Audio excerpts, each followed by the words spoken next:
Welcome to our in-house in focus review of the year. I'm going to ask the other two to introduce themselves in a moment. This webinar is being recorded. We will share with you the slides later. We'll be done and out by 11 o'clock. What we're going to do is take it in turn to just cover our areas. Rachel's going to talk about fraud. Peter's going to talk about a commercial review of the year, and then I'm just going to go through some of the key developments from an employment law perspective. As you can see, recording available, I've mentioned that. Do use the Q&A box if you'd like to ask us a question. We'll allow some room at the end. We're not going to do it after each person has spoken. We'll do it at the end. If you want to put your name on, great, because if we don't get to your question, we can then come back to you afterwards. If you just say anonymous, it's very difficult, if not impossible, for us to do that. When you leave the seminar at the end, there'll be a pop-up, which is a feedback pop-up. Love for you to complete it, please, with any constructive feedback. That would be great. So before Rachel starts, I'll just ask her and Peter just introduce themselves briefly. Thanks, James. Yeah, my name's Rachel McDonnell. I'm a partner in the disputes group at Mills & Reeve.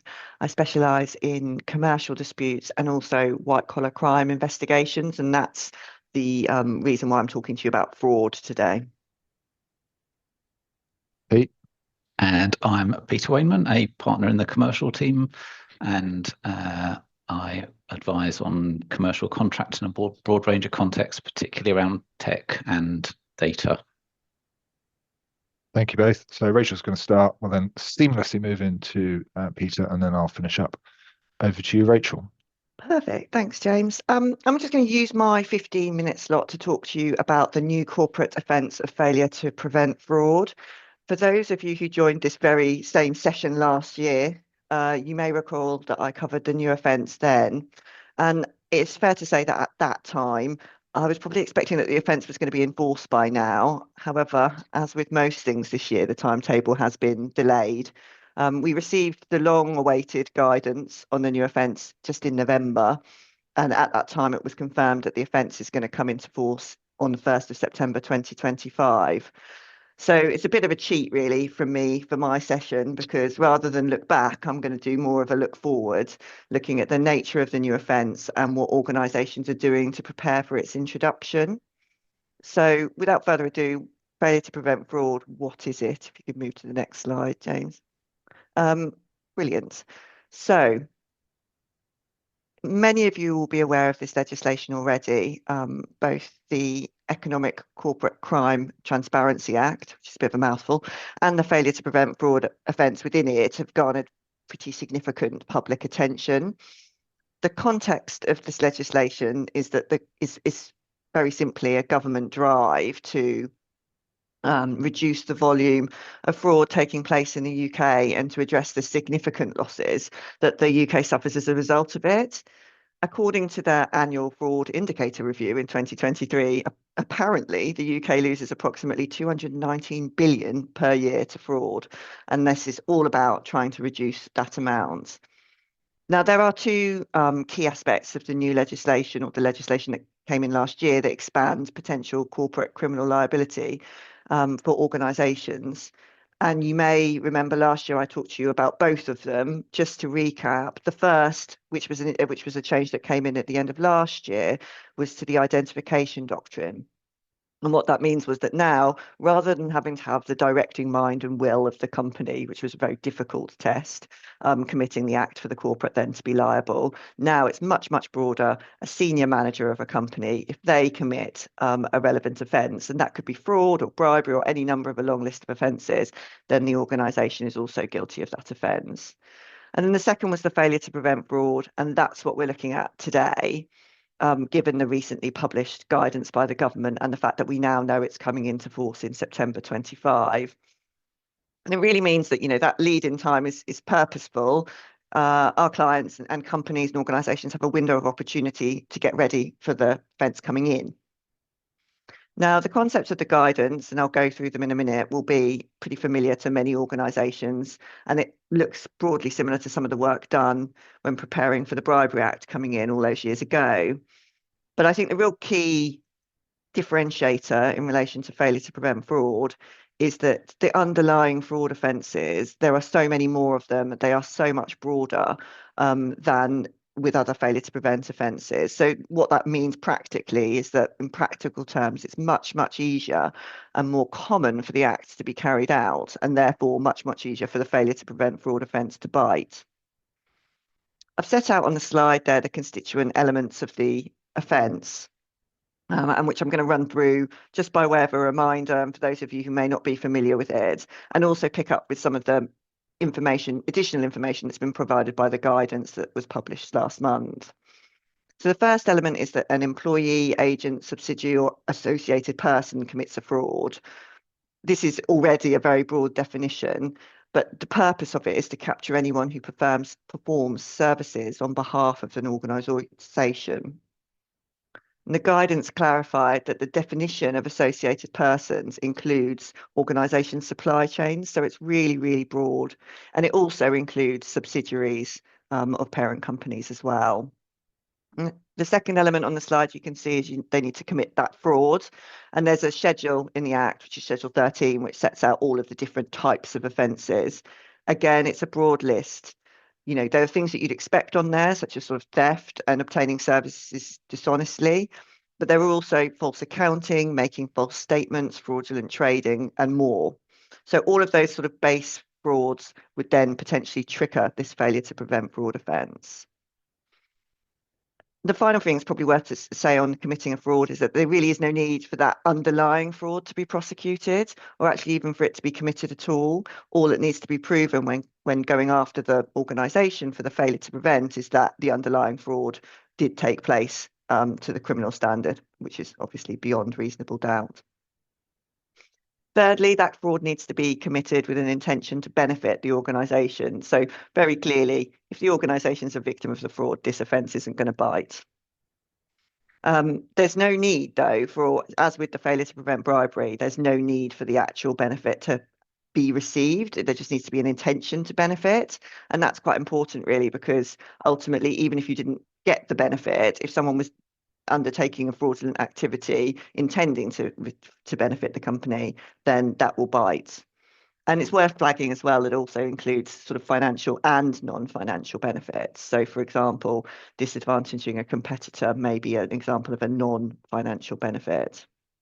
And then finally, you've got the defence, which is that they adequate procedures. So where it must be proven that the organisation doesn't have adequate procedures in place to prevent the fraud, or conversely, the organisation needs to prove that it did. It's a complete defence. However, when you're in this position, that's not something that you ever really want to be falling back on. We'll look at the what adequate procedures might look like in a moment, and the guidance sets out those principles of what adequate procedures might be, including things like top-down commitment to fraud prevention and risk-based prevention procedures, etc., etc. So I'll come on to that in a moment. We just move on to the next slide, just to make sure it's clear who this offence is relevant to. So it applies to large incorporated bodies, and the legislation sets out what a large organisation is, which you can see on the left-hand side of the slide there. You need to satisfy 2 of the 3 of those requirements. What was perhaps less clear in the legislation was sort of what an incorporated body might include and how broad that might be. And the guidance has really shed some light on and been much more specific about those sort of quasi-public sector bodies that would be caught. So you can see we now, on the right-hand side, that guidance shows that things like NHS trusts, companies incorporated via statutes, partnerships, incorporated charities, and even some incorporated government bodies might be caught by this offence. It may have been thought that, this was just a sort of private sector issue, but you can see very plainly from the guidance that actually this is going to affect both the public sector and the private sector.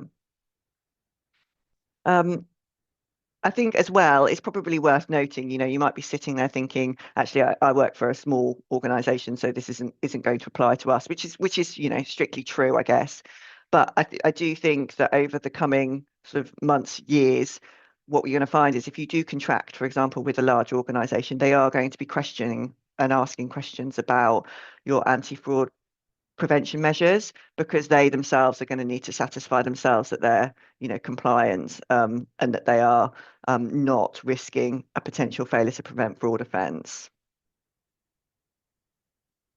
Then finally, just a note on territoriality, which is quite technical, so I'm not going to go into it in detail now, but it's worth noting that the offence will also capture non-UK organisations where the fraud has a UK nexus. Very, very broadly, that means where the fraud takes place in the UK, but potentially an international organisation is involved, or where the loss or gain takes place in the UK, it could still be caught by the offence. So just moving on to the next slide, recommended steps.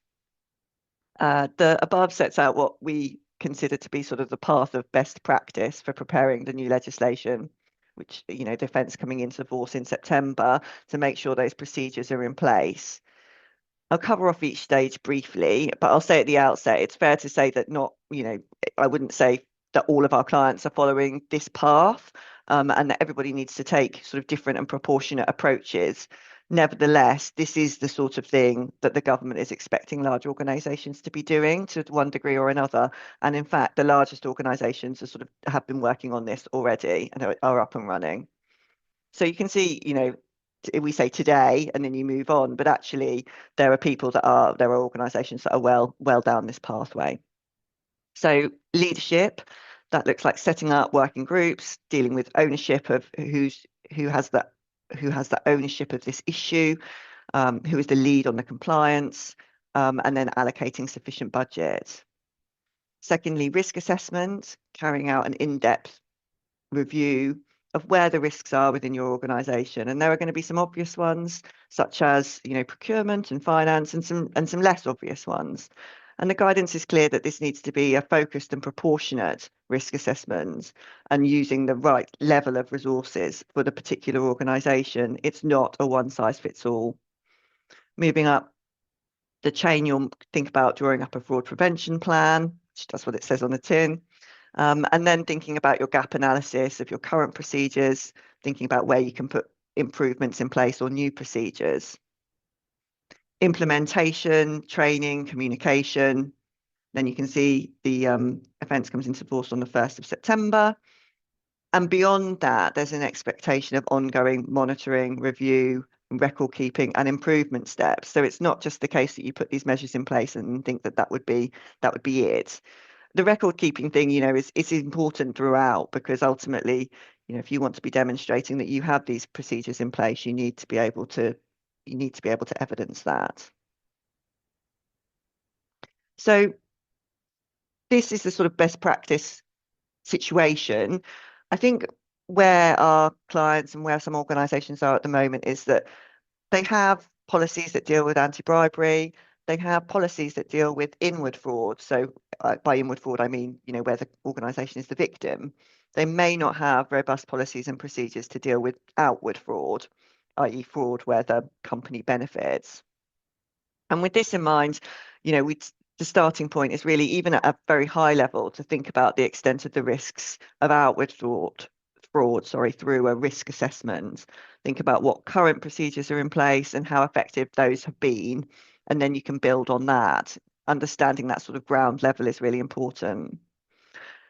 And while there are some quite obvious examples of where there might be in sort of outward fraud, there are some less obvious examples as well that have been included in the guidance, which is helpful to sort of demonstrate where those risks might arise. So falsification of data, whether that be in relation to financial data, in relation to preparation of year-end accounts, or testing results for a product, or information provided to potential investors in an investment round. Equally, misrepresentation of information. So it's been identified that a key risk area, and one that is likely to continue drawing attention, is statements made in relation to ESG, saying that you are greener than you are, or intending to be greener than you are, and we can't sort of move for headlines about those issues at the moment. And that would also cover statements made under other governance statements, such as modern slavery commitments, for example. And finally, confidential information. So that's a type of fraud that we've might not be so obvious, but where there's been use of confidential information to benefit the organisation or disadvantage a competitor, that would likely be captured under the Act. So that would be a fraud that then, the organisation may be guilty of failing to prevent.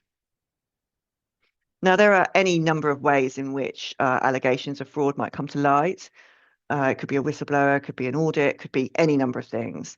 But once they do, in all likelihood, and I've seen this time and time again in bribery issues, a responsible organisation is going to want to investigate and proactively resolve the matter, even if it thinks there's nothing there, because it needs to demonstrate that it has looked into it. And an investigation of any type can be very costly, time-consuming, stressful, and very disruptive. Now, if the information becomes public through, for example, an external investigation, then you've got greater risks there as well around reputation and, of course, financial. So it's really clear that the risk of prosecution is just one of the risks, and having sufficient prevention procedures in place will not only hopefully prevent the risk of the fraud occurring in the first place, which is the driver of the legislation, but will also allow an organisation to respond efficiently to an allegation of fraud and reduce the impact of an investigation. So I guess that's all to say there's a sort of window of opportunity until September 2025 to get your house in order. So in terms of key takeaways on the next slide, if you only take away 3 points from this, the failure to prevent fraud offence comes into force in 1st of September 25. It's a lot broader than other failure to prevent offences. And organisations are already working on enhancing their anti-fraud measures. And that's what I had to say on that. If I pass back to Peter, I think. Thanks, Rachel. And James, if you could go on to my next slide. Perfect. So I've got the very grandly titled Commercial Contracts Review of 2024, which makes it sound like I'm going to do some comprehensive summary of everything that you need to know about commercial contracts from the year. In fact, I'm going to pick 3 we thought particularly topical cases from the year that I think have good lessons for commercial contracts drafters. I feel slightly sheepish following on from a commercial litigator talking about cases as if that's my comfort zone. Rachel, apologies in advance for any misdescriptions of recent cases.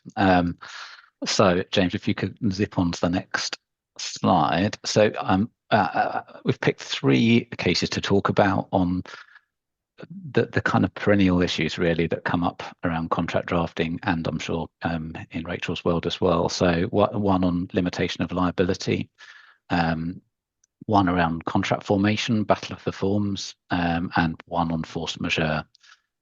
So I'll try and cover those in my 15 minutes. James, next slide, please.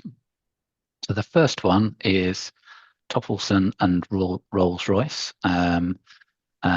And this related to a tech contract between Rolls-Royce and Topelson as the supplier. So under the contract, Topelson was contracted to provide digital visualization software to Rolls-Royce. Rolls-Royce terminated the contract because there was poor performance by Topelson and sued for damages in the Technology and Construction Court. Topelson then counterclaimed for 800,000 euros of work that Rolls-Royce hadn't paid for, but they had done. And the contract had a 5 million euro liability cap. That's the background facts. James, if you wouldn't mind zipping to the next one. So the Technology and Construction Court looked at this first, and this was a case that was really looking at the question of how the interaction of the liability clause with the principle around set-off. So the Technology and Construction Court looked at it first, and they set off the 800,000 euros against the 8 million euro termination damages that Rolls-Royce were awarded. And they took the view that that should be done before applying the contractual liability cap of 5 million euros. So a bit of maths, the 8 million euros less the 800,000 that Rolls-Royce owed gave you the 7.2 million euro damages. And then that was to be reduced to the 5 million euros by the liability cap. So in other words, Rolls-Royce could still recover 5 million, having set off the 800,000 it hadn't actually paid. This then was appealed, and the Court of Appeal took a different view, and their view was that you didn't apply the set-off of the 800,000 euros until after applying the contractual liability cap. So in other words, you took the 800 million euros damages that Rolls-Royce were entitled to. That was reduced to 5 million euros because of the 5 million euro liability cap. And then because Rolls-Royce owed 800,000 for work that had been done, that was further reduced to a 4.2 million euro entitlement to damages. So if you could go to the next slide, James. Always nice in a end of the year roundup to have a bit of Lord Denning for everyone to take into the holidays. So the court went back to a 1969 case and quoted Lord Denning saying, "Suppose a laundry has a clause limiting their liability to 10 shillings, you can tell it's 1969, for a lost article of clothing, and the customer agrees to it. The laundry washes a lot of articles in 1 week at a charge of £2, but during the next week loses a shirt worth £3. It seems to me that the laundry ought to be paid £2 for the work done and to be able to limit its liability for the shirt to 10 shillings. Were it otherwise, very Lord Denning, the customer would only have to let his laundry bill fall into arrears and he could get round the clause." In other words, if you don't pay, then you can get round the 10 shilling liability cap. So I think the facts actually are pretty similar to the Lord Denning case that he was describing, albeit the numbers are rather different and the services or goods are rather different.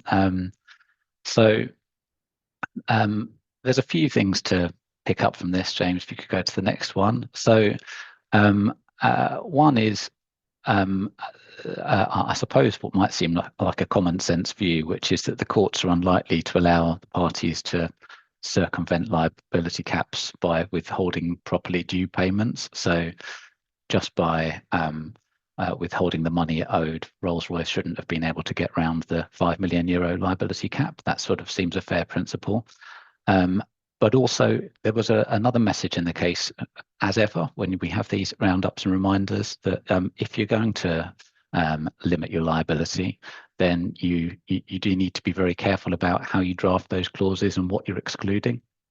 Lord Denning did say, "I don't like liability caps," which I mean, I guess we're all pretty used to them these days.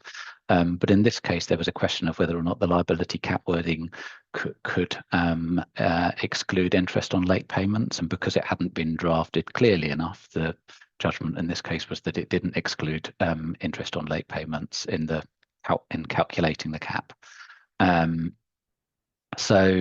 As ever, take care when you're drafting those liability clauses about what is in and outside the cap and what the cap will apply to. And as ever, make sure that the cap is commensurate with the commercial risk. So in other words, it's high enough for you to get what you need to get back if things really don't go to plan.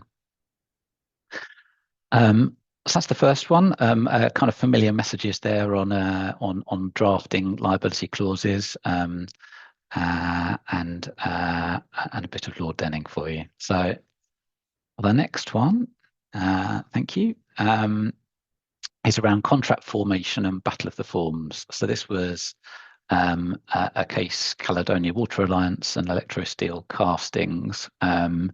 And again, slightly fiddly background to give you first. There were two relevant head contracts here, one between a JV company, Caledonia Water, and Scottish Water, under which Caledonia Water had a £700 million agreement to replace large sections of the Scottish water pipe work. And then a second one between Electro Steel, a steel piping company, and Scottish Water, appointing Electro Steel as preferred supplier for that same project.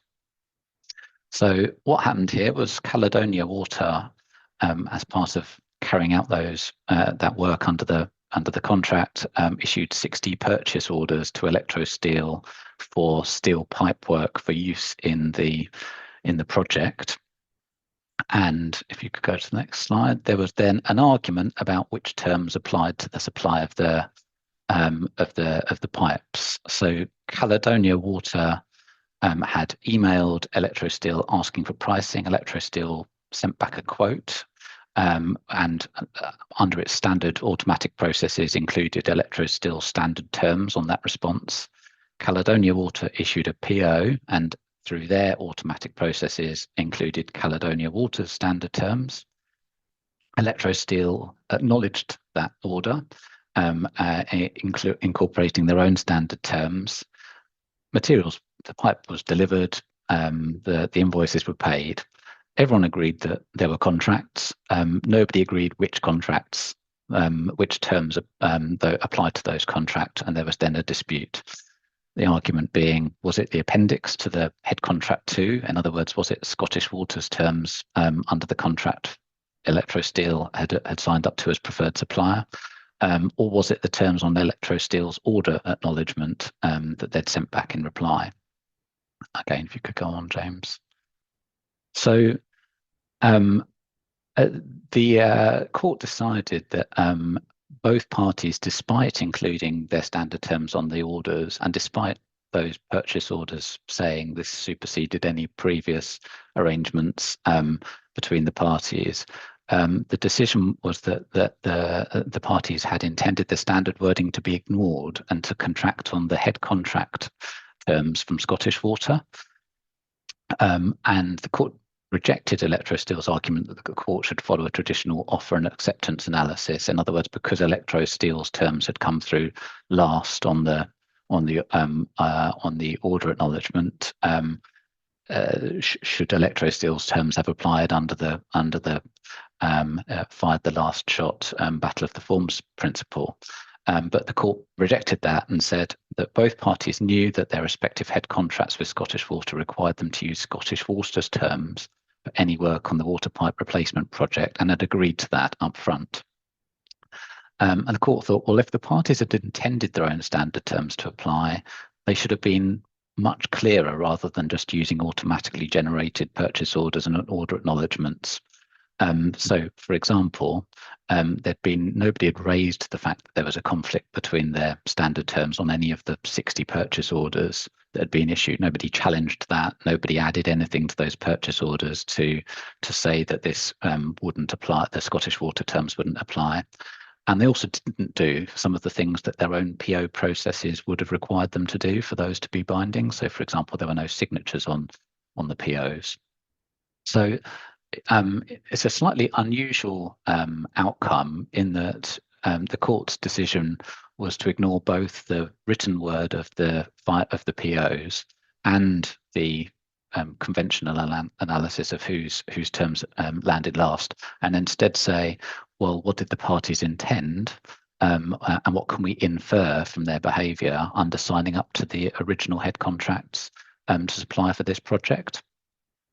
So again, a couple of learning points on the next slide. What one is to say, well, you've got these complex procurement scenarios, so we've got multiple layers of contract and relationship between the parties here. It's really important to understand the terms and conditions that you're contracting on. So if Electrosteel really did mean that they were supplying under their own standard terms, don't just rely on the fact that you issue a PO through your standard process. Have a look at what the rest of that chain looks like and consider whether you need to go further to specify which terms are applying. And also be aware of the risk of contradiction between your standard terms and any framework agreement that sits above. And if there is that contradiction, as I say, point it out and negotiate. We see this coming up quite often, actually, where people will have signed up to not necessarily a framework, but an agreement, and then the process that's followed day to day is not the one in the agreement. And so I think a reminder that actually, if you intend to override what you've signed up to up front, you need to do more than just rely on that battle of the forms argument. I think is probably quite helpful. And I can see Rachel nodding, which is encouraging, because I've no doubt this sort of thing hits her desk sometimes as well.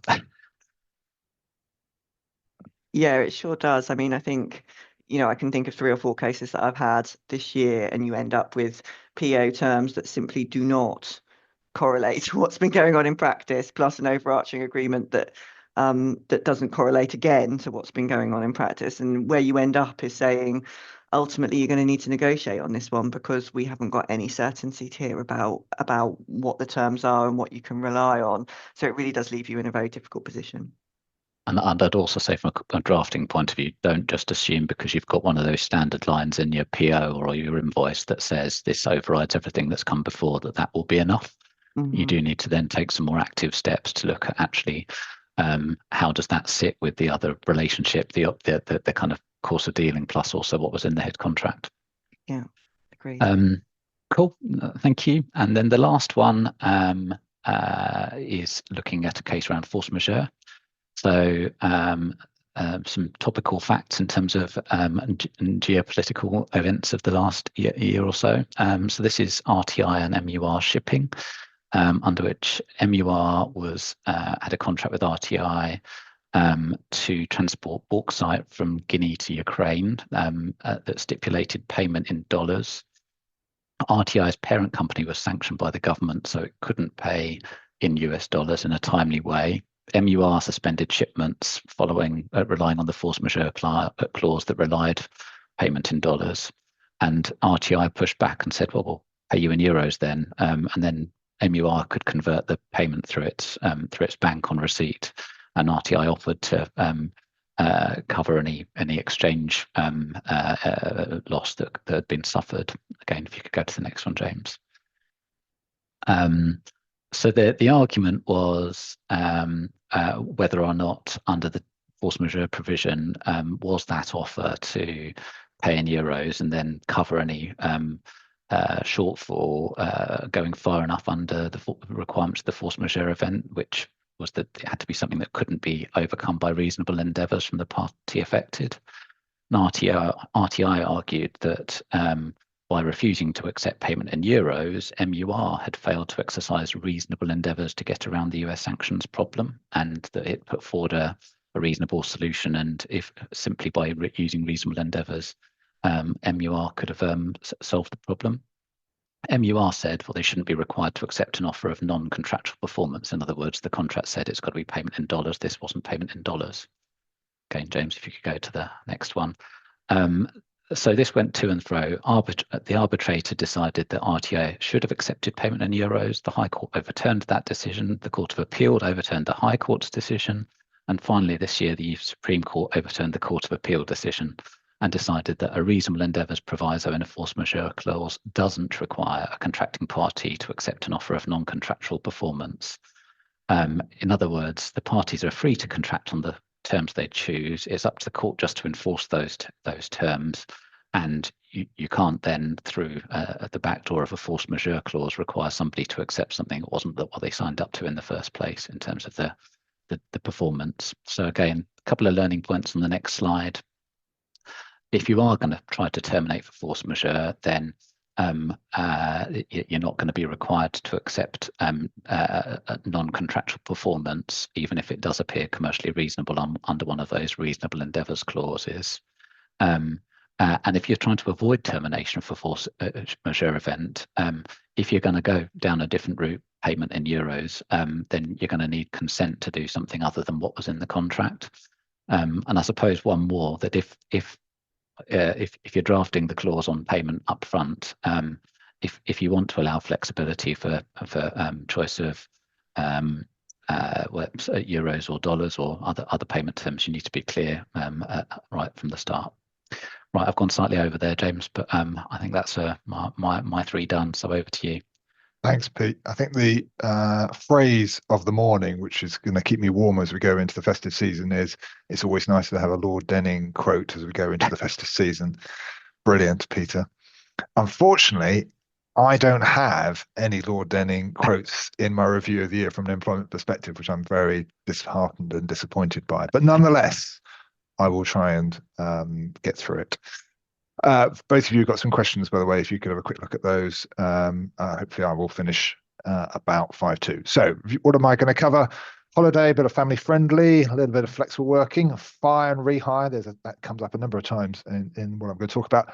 Funnily enough, I'm going to talk about the Employment Rights Bill, the big thing that's happened in 2024 to employment lawyers and HR people. And then we'll finish with the duty to prevent sexual harassment. And I'll mention 3 cases, but not in as much detail as Pete did. So I'm going to do it kind of with a review of the year with picking out certain things that happened in certain months. So in January, we had some changes for holiday pay, new definition of normal pay, which follows on from all of the cases we've had following Bear Scotland, for those of you who remember that, which is about when holiday pay should be increased to reflect additional pay. And for the first 4 weeks, not 5.6 weeks, only the first 4 weeks, which is often we call the statutory leave when we're talking about holiday. The definition now is definitely saying it needs to include payment, which you would normally get, so intrinsically related to your performance. So if you do overtime, for example, more often than not, it's part of a settled practice, then that will be part of your 4 weeks entitlement. Some of you may remember a Spanish case called Pareda, which basically said if you've been off sick for the whole of the leave year, you've not been able to take your holiday, that's wrong. You'll be able to carry forward your holiday into the next leave year. In January, the government said, yep, that's right, and we're going to enshrine that, and therefore that is now permitted, and you have to take that leave then in the 18 months following the end of that leave year.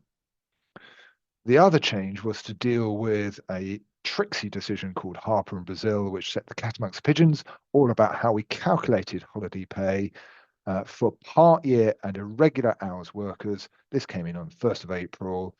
We are now allowed effectively to use rolled up holiday pay, and the accrual rate is 12.07%. Previously, we weren't allowed to use rolled up holiday pay, but people did so anyway because it was an effective method of dealing with these types of employees or workers who are part year, irregular hours, rather than extending periods to allow them to take holiday. So it kind of reflected reality, but now has been confirmed that we can do that. Come April itself, we have 3 main changes from a family-friendly perspective. So changes on paternity leave, as it says on the slide, you can either take a week here and a week there, or a block of 2 weeks, and a shortened notice period down to 28 days if the person wants to take paternity leave. New, which is paid, new unpaid carers leave, 1 week in every 12 months, as you'd expect. The usual definition of dependent, so it can be a child, can be an adult, but it's somebody who is dependent upon the employee, and that has to have a long-term care need, emphasis on unpaid. And then some of you may remember that a mother who is having a baby previously had limited protection during the period basically of the maternity leave. That was then extended from a redundancy situation to the period from when the person notifies their employer that they're pregnant to 18 months after the EWC, the expected week of confinement or birth, basically. So extending from a redundancy perspective, their protection being to be offered a suitable alternative role if they're in a redundancy situation in what's called the protected period. So from the date they notify the employer to that date, 18 months after the EWC. Apologies, I'm waving my hands around quite a lot this morning. Other change in April was in relation to flexible working. Now a day one right. So the employee has the ability to make a flexible working request, and it's got to be dealt with in 2 months, not 3 months. So previously you had a lot longer to do it. The employer must consult if you're considering rejecting the request. Obviously, if you're going to agree, just agree. And relaxation in what the employee has to do when submitting the flexible working request, so they don't have to explain what the effect their request may have on their workload, on the organization, and they can now make 2 requests in a 12-month period. So upping the game. Still not in a situation where you have to agree, but I've always taken a view on flexible working. You should be saying yes if at all possible, because it's not the penalties for failing to comply with flexible working which bite you, it's the potential discrimination, which obviously is uncapped in terms of the compensation. And lastly, a new ACAS code of practice. I know I'm going at speed. I've got a lot to get through. It's been a busy year, and we haven't even got to the Employment Rights Bill yet. Before the general election, we had 3 bits, 2 of which are just mentioned. One, there was new leave for bereavement, invitation to paternity. I'm not going to go into that in any more detail. Secondly, was distribution in tips. So an employer in this situation must pay on the month following the month in which the tip was received, the tips to all of the employees through a fair application of a policy, and you have to have a written policy that you've distributed or published to the employees. So a much stronger way of ensuring fair allocation and distribution of tips. And then we also have a code of practice on dismissal and re-engagement, aka fire and rehire. So we had that I've temporarily forgotten the name of the big shipping company that dismissed everyone by text. Pete or Rachel may remind me, but that hit the headlines. P&O, that hit the headlines. Thank you. And we then got this code of practice that said, basically, this is how it should work. And there's up until this year, we've always had a situation where an employer needs to make some changes. It's not a redundancy situation. It still needs the employees to undertake the same work, but doesn't want to employ them on the same terms and conditions, and therefore needs to effect the change, seeks consent, fails to get the consent, and then will go through a dismissal and re-engagement. I still want to employ you, but I want to re-employ you on different terms. And that has been legally compliant. P&O comes up. We then get a code of practice that says this is what you need to do. And essentially then in July, we get the code of practice coming into force. And that's basically saying you should be only taking this line as a last resort. And that's a key element here. Code of practice applies regardless of the number of employees, have to go through ACAS, and there are some longer notice periods. As of this week, there is a further change in this respect, and I'll come back to fire and rehire in the context of the employment bill. But as of this week, with effect from the 20th of January, we now know there will be a 25% increase in the protective award where you failed to fire and rehire properly. So we're in a situation where not only is it getting harder, there are increased penalties if you get it wrong, if you go through the process incorrectly. Coming back to fire and rehire later. We then get to October. We then get to the much heralded Employment Rights Bill. It is the biggest development in employment law terms in about the last 30 years. So it was quite exciting times for employment lawyers and HR professionals. 119 clauses, read this, 7 schedules, 158 pages, 28 employment law reforms. Now that's a lot in one go. I'm only going to pick up some of them. I think it's worth saying that of the 158 pages, 110 pages are on trade union points, where basically the Labour government is getting rid of some of the changes that the previous government did in terms of trade unions. So I'm going to pick out 3 key ones here and then just take you through the headlines of those. So funnily enough, I'm going to start with unfair dismissal. You'll all know, I'm sure, currently unfair dismissal is a 2-year right. So you need 2 years continuous service to be able to claim unfair dismissal, unless of course it's automatically unfair. We also have day 1 rights with whistleblowing, health and safety, and discrimination. With effect from autumn 2026, which is when most of the changes are going to come in, that 2-year period will go and be replaced by a day 1 right. So I'll start work as an employee on day 1. I've signed on my induction forms, done all that stuff, and I'll have unfair dismissal rights. However, there'll be some sort of statutory probationary period, initial employment period, something like that. That's likely to be 9 months, with some sort of relaxed process where you can dismiss more easily and then maybe reduce compensation in those 9 months. So we're waiting for more detail on that.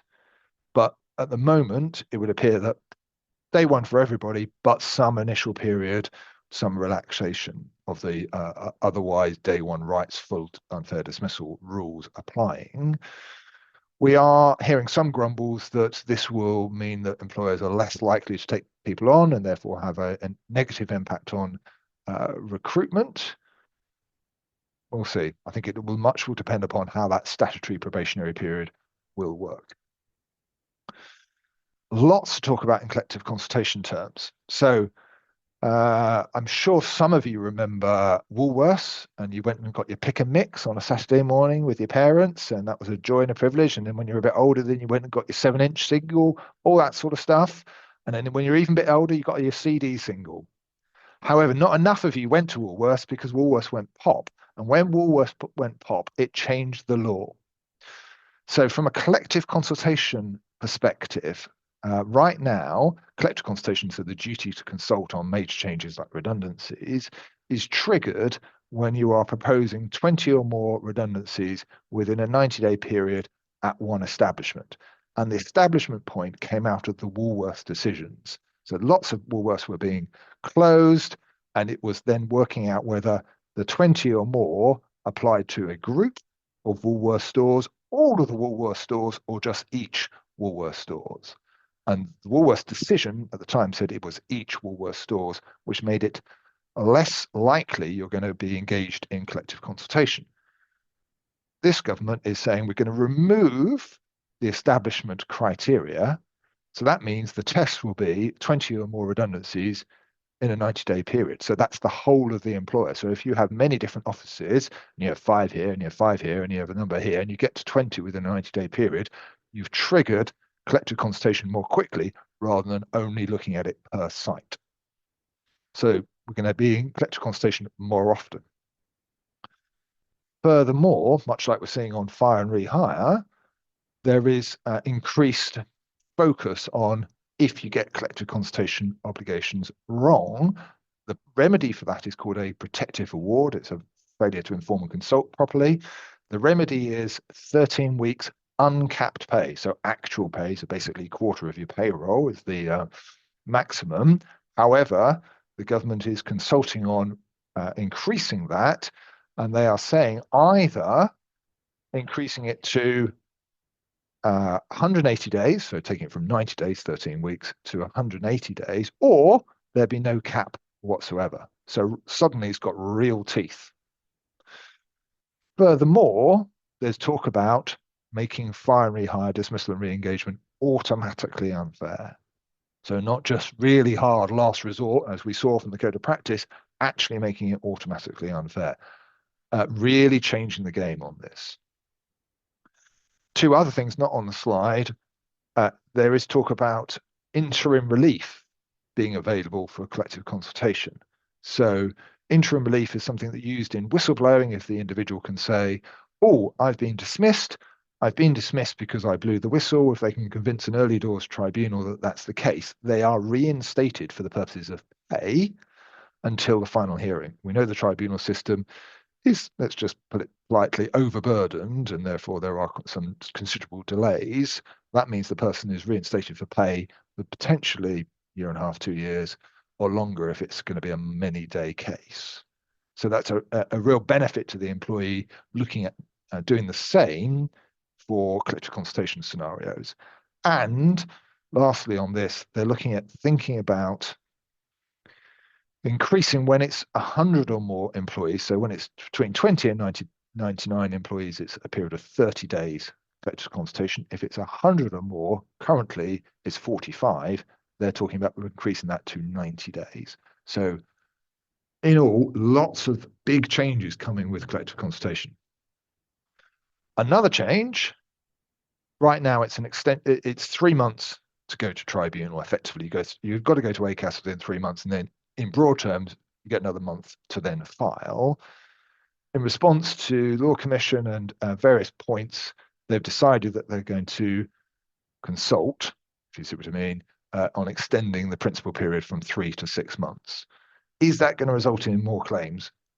Well, it depends, doesn't it? If you're going to bring a claim, you probably will get on with it, but it might weed out, it might otherwise enable those people who would otherwise be weeded out by that 3-month time limit. I'm not quite convinced at the moment how much that's going to be, but coupled with day one rights, likely to lead to more claims. Some other areas of reform. I'm not going to go into zero hours contracts. There's a wealth of detail on zero hours contracts in the Employment Rights Bill. Third-party harassment was out. It's coming back in again. Lots of changes on family-friendly rights. Loads of changes on trade unions. SSP, I will mention, that's going to become a day one of sickness entitlement rather than a day 4.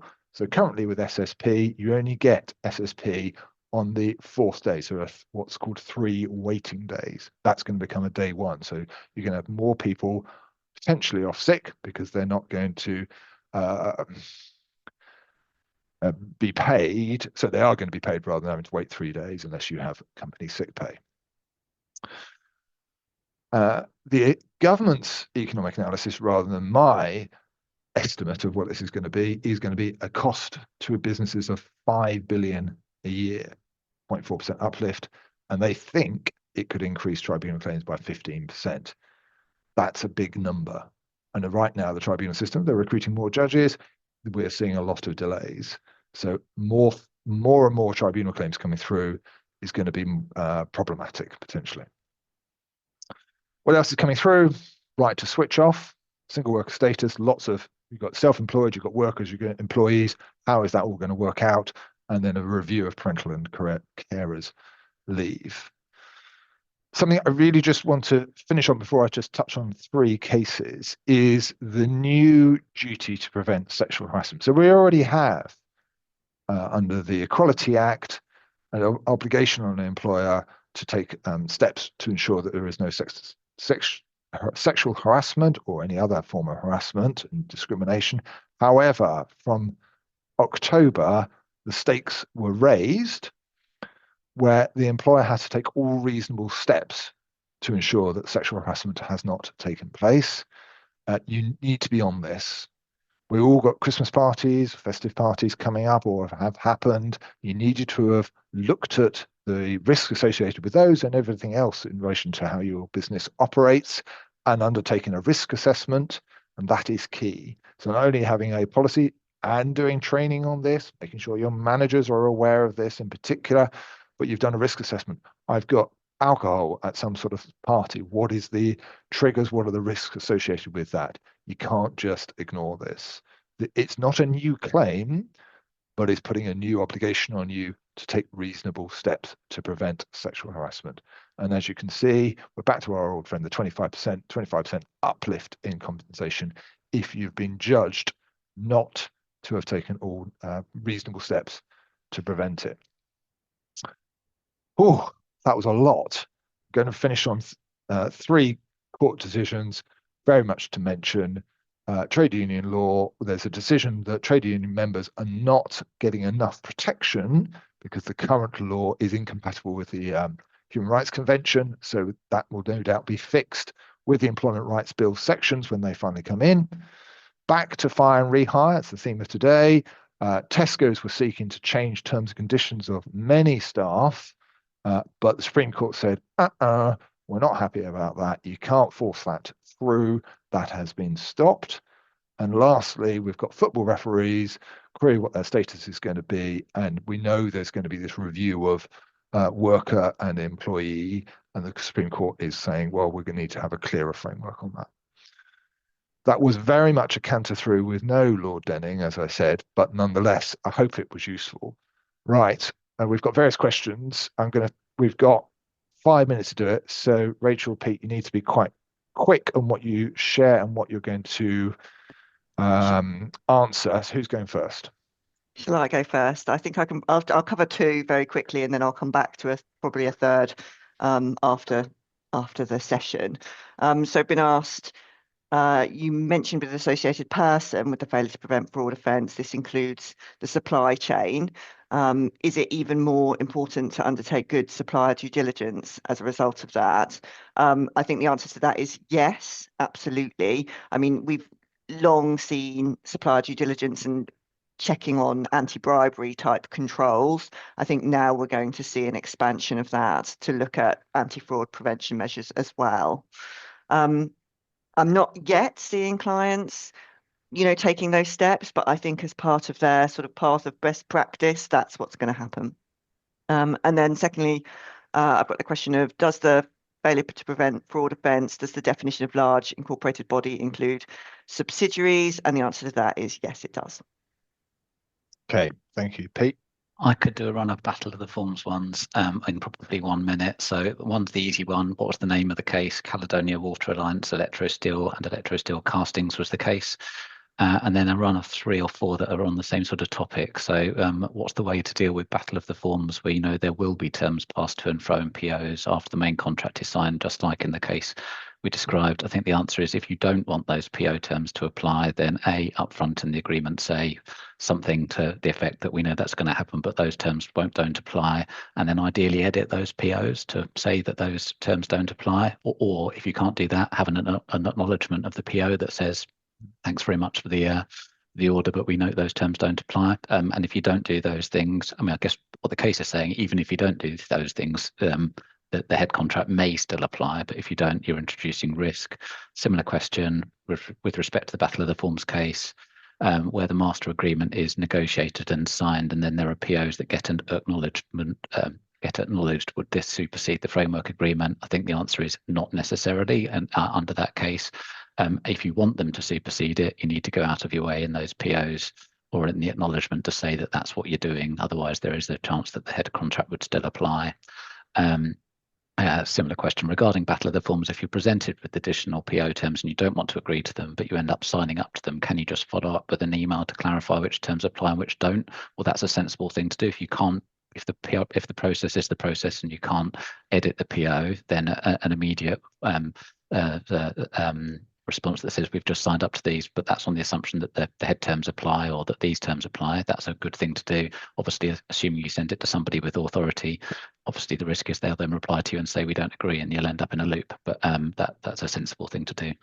That's probably my time. I don't know if anyone else wants to pick up one. That's most of the Battle of the Form ones done, I think. Did you get my subtle winding up signal that I just gave you?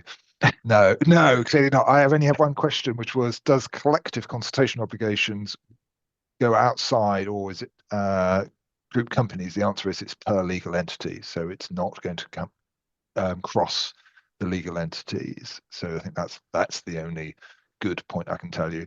Rachel, there's one about fraud at the end. Don't know if you've got time to pick that up. I think I'll pick that up separately, if that's okay. That's fine. Right, let me thank everybody for attending. Thank Peter and Rachel for their excellent presentations. As you leave, there'll be a pop-up. Please give us some feedback, and we wish you a wonderful festive season and see you in the new year. Take care. Thanks very much, everyone. Thanks all.